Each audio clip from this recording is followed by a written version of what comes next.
बिस्मिल्लाहिर्रहमानिर्रहीम। उम्मीद करता हूँ तमाम दोस्त खैरियत से होंगे। आज की वीडियो बहुत इंपॉर्टेंट है। आज हम जिस टॉपिक के मतलब आपके साथ इंफॉर्मेशन शेयर करूँगा वो EFI इग्निशन सिस्टम है। तो बेसिकली दो तरह के सिस्टम होते हैं इग्निशन सिस्टम। जैसे कि आप पुरानी गाड़ियों और नई गाड़ियों जो EFI गाड़ियाँ आ रही हैं उनमें दो तरह के EFI सिस्टम है। तो एक में electronic spark advance ignition system है और एक में डिस्ट्रीब्यूटर टाइप इग्निशन सिस्टम है। जैसे कि आप पुरानी बलिनो वगैरह कल्टस या कोई पुरानी गाड़ियों को देखते हैं तो वो जो EFI गाड़ियाँ थी वो दूसरी टाइप की जो डिस्ट्रीब्यूटर टाइप इग्निशन सिस्टम था वो उनमें इंस्टॉल था। तो अब जो गाड़ियाँ नई गाड़ियाँ आ रही हैं उनमें वो डिस्ट्रीब्यूटर वाला सिस्टम नहीं है। अब उनमें डिस्ट्रीब्यूटर की जगह केम और करंट सेंसर आ चुके हैं और वो अब दूसरे एक ECU सिस्टम यानी इलेक्ट्रॉनिक स्पार्क एडवांस सिस्टम के ज़रिए वो अब इग्निशन सिस्टम के ज़रिए काम कर रही हैं। तो दो तरह की EFI सिस्टम होते हैं, दो तरह की आप देख रहे हैं कि एक electronic spark advance ignition system है और दूसरा डिस्ट्रीब्यूटर टाइप इग्निशन सिस्टम है। तो पहला जो है electronic spark advance ignition system, इसमें क्या है, इस सिस्टम में इग्निटर जो ECU होता है या जो कोयल होती है या इग्निशन कोयल इसी वक्त सिग्नल या करंट मिलता है जब पिस्टन पावर स्ट्रोक के करीब होता है। पावर स्ट्रोक यानी बिल्कुल टॉप पर होता है, उसका जो बिल्कुल सिरा बिल्कुल टॉप के ऊपर होता है, जो कि उसके प्लग और फ्यूल के जब टाइम उसके ऊपर स्प्रे का होता है बिल्कुल टॉप पे होता है तो उसको वो पिस्टन पावर स्ट्रोक के करीब कहा जाता है। इसकी सही इग्निशन टाइमिंग निकालने के लिए ECU को इनपुट डिवाइसेस खसूसन cam position sensor, current position sensor और एयर फ्लो के डाटा की ज़रूरत होती है।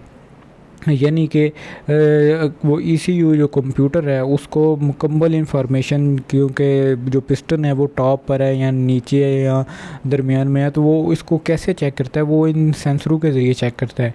इसमें केम पोजीशन सेंसर भी है, इसमें करंट पोजीशन सेंसर भी है और एयर फ्लो का डाटा को भी इस्तेमाल करता है। इनपुट सेंसर्स वो सेंसर होते हैं जो कि ECU को डाटा फ्राहम करते हैं गाड़ी की तमाम वर्किंग को देख कर, उसके तमाम चीज़ों को चेक करके इनपुट यानी जो डाटा कंप्यूटर को जाता है और कंप्यूटर फिर आगे आउटपुट डिवाइसेस को देता है, जिसे एक्चुएटर भी कहा जाता है, जो अमल दरामद आगे करवाती हैं चीज़ें, जो सेंसर आगे अमल करवाते हैं उनको एक्चुएटर भी कहते हैं।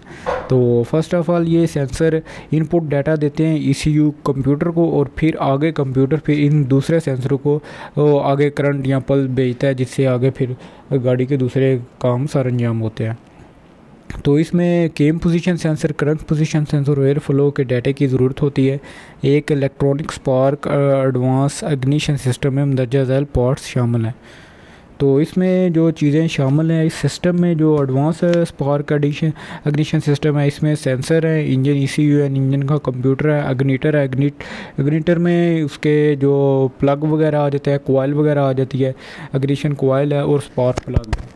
तो यही चीज़ें हैं जो पहले आपको बताइए। तो EFI सिस्टम स्पार्क प्लग पर हासिल शुदा वोल्टेज तकरीबन 55,000 वोल्ट के करीब जो इसकी जो पावर होती है या जो इसका वोल्टेज की शिद्दत होती है वो इतनी ज़्यादा होती है, जो कि डिस्ट्रीब्यूटर सिस्टम के मुकाबले में बहुत ज़्यादा होती है। तो दूसरी अब बारी है डिस्ट्रीब्यूशन टाइप इग्निशन की, इसके मतलब भी आपके साथ इन्फॉर्मेशन शेयर करता हूँ।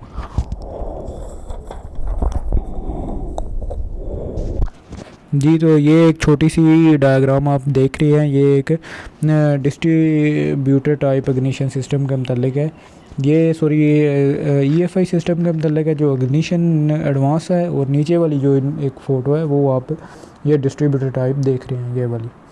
तो ये डिस्ट्रीब्यूटर के मतलब आपके साथ इन्फॉर्मेशन शेयर करता हूँ कि ये किस टाइप का इग्निशन सिस्टम होता है, जो कि पुरानी गाड़ी में सुजुकी कल्टस या और भी बलिनो वगैरह की पुरानी गाड़ियाँ जो सुजुकी की गाड़ियाँ हैं उनमें अक्सर आपने देखा होगा, और भी इस तरह की मस्तबशी की गाड़ियाँ हैं जो डिस्ट्रीब्यूटर टाइप EFI सिस्टम के साथ आती हैं। तो इसमें इग्निशन सिस्टम का इस्तेमाल पहले EFI सिस्टम में इस्तेमाल किया जाता था, जिसमें ECU और डिस्ट्रीब्यूटर दोनों एक ही साथ मिलकर स्पार्क प्लग को हाई वोल्टेज फराहम करते थे। इसमें कंप्यूटर और डिस्ट्रीब्यूटर दोनों जो है इग्निटर यानी कोयल को वोल्टेज फराहम करते थे, जिससे स्पार्क होती थी। चूँकि सिस्टम में एक इग्निटर एक ही इग्निशन कोयल का इस्तेमाल करता था, तो इग्निशन कॉइल हाई वोल्टेज पैदा करके डिस्ट्रीब्यूटर को देता था।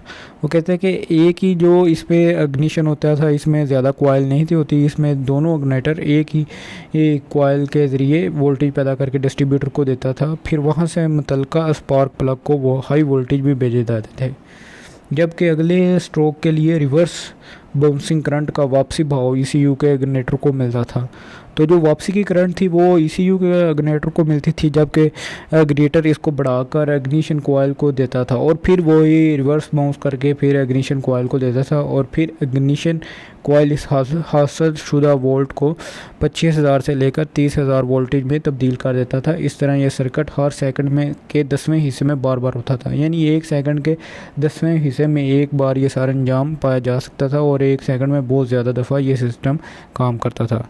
तो ये इसकी डायग्राम है। ये दोनों सिस्टम है, लेकिन जो पावरफुल सिस्टम है वो इलेक्ट्रॉनिक जो एडवांस सिस्टम है EFI वो ज़्यादा पावरफुल सिस्टम है। उसमें 55,000 वोल्ट जो है वो प्रोड्यूस होते हैं, जिससे इग्निशन जो है वो बेहतर से बेहतर होती है। और इसमें जो डिस्ट्रीब्यूटर टाइप इग्निशन सिस्टम है ये भी बेहतर था, लेकिन इसमें इंजन की परफॉर्मेंस और आउटपुट जो थी वो बहुत ज़्यादा कम थी। इसलिए अब जो सिस्टम है वो EFI इलेक्ट्रॉनिक एडवांस जो सिस्टम आ रहा है EFI में वो ही आ रहा है। तो उम्मीद करता हूँ कि आज की वीडियो में आपने कुछ ना कुछ नया ज़रूर सीखा होगा। अगर चैनल पर नए हैं तो आपसे छोटी दरख्वास्त है कि आप चैनल को सब्सक्राइब करें ताकि इस तरह की वीडियो आप तक पहुँचती रहें।